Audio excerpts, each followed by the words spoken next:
নমস্কাৰ বন্ধু বান্ধৱীসকল, মই বি কে ৰয় আপোনালোকক সকলোকে স্বাগতম জনাইছোঁ মোৰ নতুন চেনেল এডুকেশ্যনেল নিউজলৈ।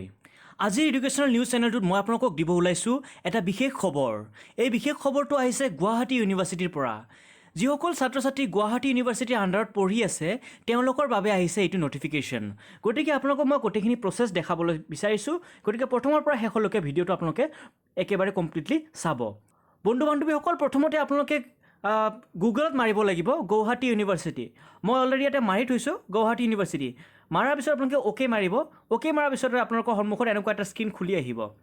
তাত আপোনালোকে চাওক, প্ৰথম যোনটো অপশ্যন আছে Guwahati university NAAC grade institution, আপোনালোকে সেইটো ক্লিক কৰি দিব। ক্লিক কৰাৰ লগে লগে আপোনালোকৰ সন্মুখত এনেকুৱা এটা স্ক্ৰীন আহি যাব। যেতিয়া আপোনালোকে তলত স্ক্ৰল ডাউন কৰিব তেতিয়া আপোনালোকৰ নটিফিকেশ্যন যোনটো আছে, নটিফিকেশ্যন আজিৰ ডেটটো আছে 21 তাৰিখ। তাত প্ৰথম নটিফিকেশ্যন দিয়া আছে এক্সামিনেশ্যন নটিফিকেশ্যন। আপোনালোকে এক্সামিনেশ্যন নটিফিকেশ্যনটো ডাউনলোড কৰিব। মই অলৰেডি ডাউনলোড কৰিছোঁ, তথাপিও আপোনালোকক দেখুৱাবৰ কাৰণে আকৌ এবাৰ ডাউনলোড কৰি লৈছোঁ। ডাউনলোড কৰাৰ পিছত আপোনালোকৰ সন্মুখত এনেকুৱা এটা নটিফিকেশ্যন খোল খাই যাব। আপোনালোকে সেইটো ভালদৰে স্ক্ৰল আপ কৰি চাব।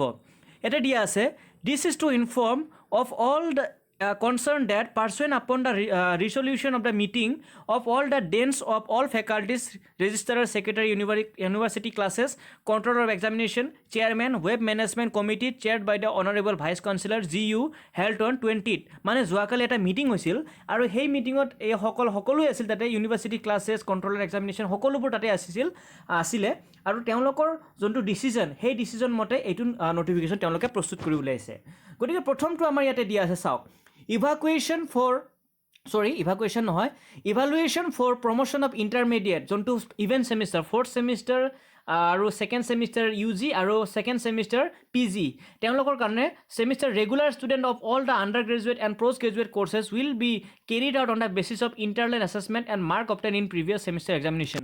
অৰ্থাৎ এইটো কথা তেওঁলোকে এইবাৰ নিশ্চিতকৈ জনাই দিছে যে তেওঁলোকৰ কোনো ধৰণৰ এইবাৰ ফাইনেল এক্সাম নহ'ব। অৰ্থাৎ 2nd ছেমিষ্টাৰ আৰু 4th ছেমিষ্টাৰ যিসকলে পঢ়ি আছে এইবাৰ, তেওঁলোকৰো কোনো ধৰণৰ এইবাৰ এক্সামিনেশ্যন নহ'ব।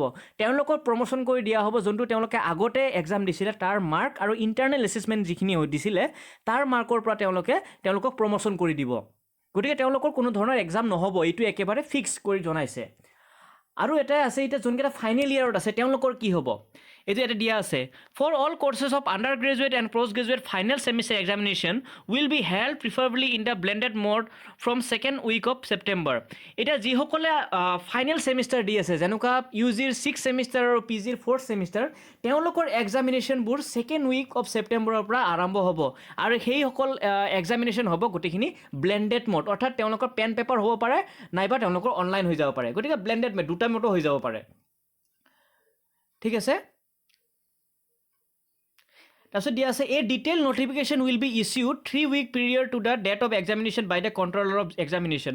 অৰ্থাৎ তেওঁলোকৰ যোনটো detail notification, examination date, time table, এইকেইটা গোটেইখিনি 3 সপ্তাহ আগতে তেওঁলোকে প্ৰকাশ কৰিব। For students having arrear for both UG and PG courses, internal marks need to be submitted by the college and the academic department on or before 14 August. আৰু যিসকল ছাত্ৰ ছাত্ৰীৰ UG বা PG বেক আছে, বেক থকাবোৰে তেওঁলোকৰ যিখিনি internal mark আছিল সেই মাৰ্কখিনি কলেজবোৰে তেওঁলোকক GUত জমা দিব লাগিব 14 তাৰিখৰ আগত। Filling up of examination form is mandatory for evacuation and promotion in related to all regular and arrear examinations. অৰ্থাৎ এক্সামিনেশ্যন যোনটো ফৰ্ম ফিল আপ আছিল, এই ফৰ্ম ফিল আপটো সকলোৱে কৰিবই লাগিব। ইভেন ছেমিষ্টাৰবোৰো কৰিব লাগিব। মানে 2nd semester, 4th semester, 6th semester গোটেইকেইজনে বা গোটেই ছাত্ৰ ছাত্ৰীয়ে এক্সামিনেশ্যন ফৰ্ম ফিল আপটো কৰিব লাগিব। যোনে এক্সামিনেশ্যন ফৰ্ম ফিল আপ নকৰিব তেওঁলোকক পাছ কৰাই দিয়া নহ'ব চাগে। আৰু 5 নম্বৰ দিয়া আছে, final semester examination for engineering courses will be held in online mode and will be notified shortly. আৰু যিসকলে ইঞ্জিনিয়াৰিং কোৰ্চৰ এক্সামিনেশ্যন দি আছে, ফাইনেল এক্সামিনেশ্যন, তেওঁলোকৰ এক্সামিনেশ্যনবোৰ সকলো অনলাইন হ'ব আৰু তাৰ কাৰণে নটিফিকেশ্যন অতি সোনকালে তেওঁলোকে প্ৰস্তুত কৰি উলিয়াব। Regarding examination for the BEd courses a separate notification will be issued in due courses by the controller examination. আৰু যিকেইটা BEd কোৰ্চ কৰি আছে তেওঁলোকৰ কাৰণে এক্সামিনেশ্যনৰ যোনটো গাইডলাইন, সেইটো অতি সোনকালে তেওঁলোকে প্ৰস্তুত কৰি উলিয়াব। For all examination 20% of total examination fees have been waived. আৰু গোটেইখিনি এক্সামিনেশ্যনৰ কাৰণে 20% যোনটো ফিজ আছে, 20% ফিজ তেওঁলোকে ৰাহি কৰি দিছে, মানে কম কৰি দিছে। This has been approved by the Honorable Vice Chancellor GU. আৰু এইটো যোনটো নটিফিকেশ্যন আহিছে, এই নটিফিকেশ্যনটো গোটেইখিনি এপ্ৰুভ কৰিছে GU, vice chancellor of GU, Guwahati ইউনিভাৰ্চিটিৰ নটিফিকেশ্যনটো এপ্ৰুভ কৰি দিছে গতিকে বন্ধুসকল এইখিনি আছিল আজিৰ ভিডিঅ' আশা কৰিছোঁ আপোনালোকে গোটেইখিনি কথা বুজি পাইছে প্লিজ চেনেলটো ছাবস্ক্ৰাইব কৰি দিব যদি আপোনালোকে নতুন আৰু এনেকুৱা ধৰণৰ নটিফিকেশ্যন আপোনালোকে পাই থাকিব গতিকে চেনেলটো ছাবস্ক্ৰাইবৰ লগতে বেল আইকনটো দবাই দিব বন্ধুসকল আকৌ এবাৰ লগ পোৱাৰ আশাৰে আজিলৈ ইমানতে সামৰণি মাৰিছোঁ ধন্যবাদ